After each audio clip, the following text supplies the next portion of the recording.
Hello lovies, happy Sunday to you. So glad you're here for some Sunday inspiration, and this is just making me about as happy as I can be. I just positively love it. I did a lot of fun things with this and just kind of played.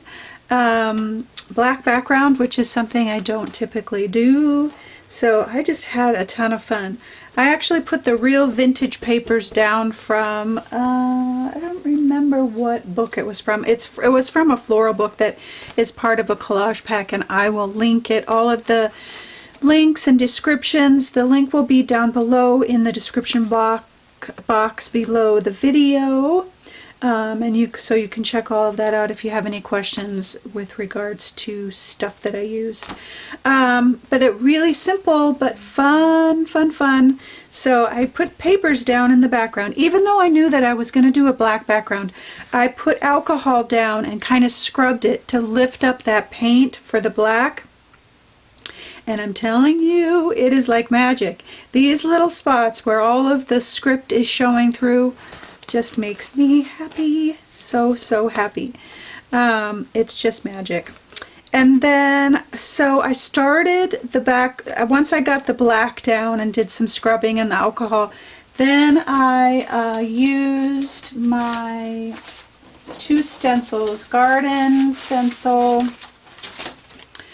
and in the garden and garden. So those 2, and again, they will be in the description for supplies.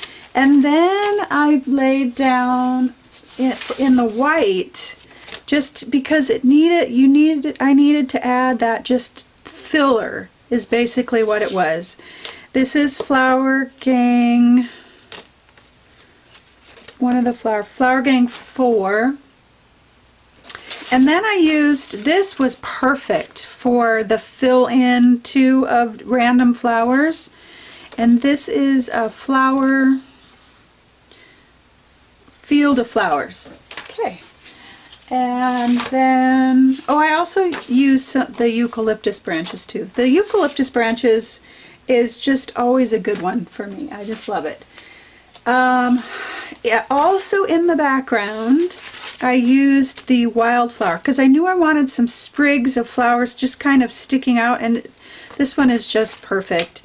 So, and then I used, let's see, I didn't use that. I used one of the Flower Gang. I don't think I have it out here. I don't know what I did with it. Just as a kind of a size reference to give me an idea of where I was going, and that was perfect. Without having to put all the paint down, I could kind of stencil in where I was at in the size part of it, and then I could work from there. Then, let's see, and I just used my fingers to paint that in, making sure that I had lowlights and highlights. That contrast is very important when you're creating the flowers and things like that. I tried to make sure that some of my flowers were focused in different directions, so you just didn't have like donut hole things. And then I just did some wispy vines and leaves in these colors that I really wanted to bring out. The white needed to be in there to complement the black, to not make it so dark. And let's see, I think that is all. I got my words down here, and then the words, I printed them out and then used them as my guide so that I could go back over them I used gel pen, and then I touched a few spots up with a brush, and I didn't turn the camera on for that, but gel pen mainly. And I also did gel pen in some of the leaves, the black gel pen. So yeah. And I touched up around the letters so that they would blend in, because my paper was kind of sticking out a little bit and I didn't like that. So I just kind of touched up a little bit around there and it blended in perfectly. And then added some, oh, and I do want to say this too, once I got my words on there, it felt really empty, like it wasn't connected, that the words weren't big enough. So that's why at the end I added these extra vines, and I still need to kind of maybe darken those in a little bit before I call this one completely finished. I'll probably do that, just so that it felt all connected and it didn't feel, these words didn't get lost, but that the focus was really brought in. So that's why I added those extra vines. And that's also why I did those drips and drops at the very end, to kind of connect everything white and black, to kind of pull it all together. No charcoal on the outside. What? Always reaching and learning and growing, trying something new. So that is our walkthrough of this project. Now, this says, trust the timing of your life. Oh, lovies. That is just so, you are where you are for a reason, and we have to learn the lessons in the season, in the time that we're in.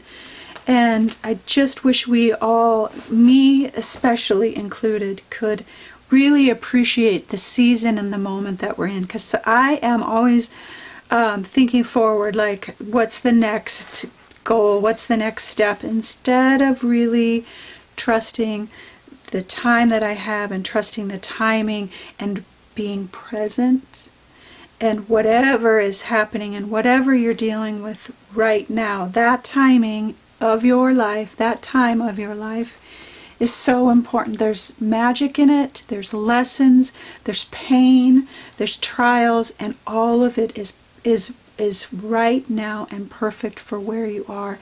And there's just some incredible lessons to be learned in that. So trust the timing of your life. Trust where you are right now, that it is exactly where you need to be to grow, to rest, to stretch, to build your courage muscles, whatever it is. Trust that right now is the right time for you in whatever you're doing. All right, my loves, I hope your Sunday is awesome, and I hope it's restful, and I am hoping that you are trusting this season of your life for all the magic that it has for you. All right, loves, have a wonderful Sunday, and always know that you are loved.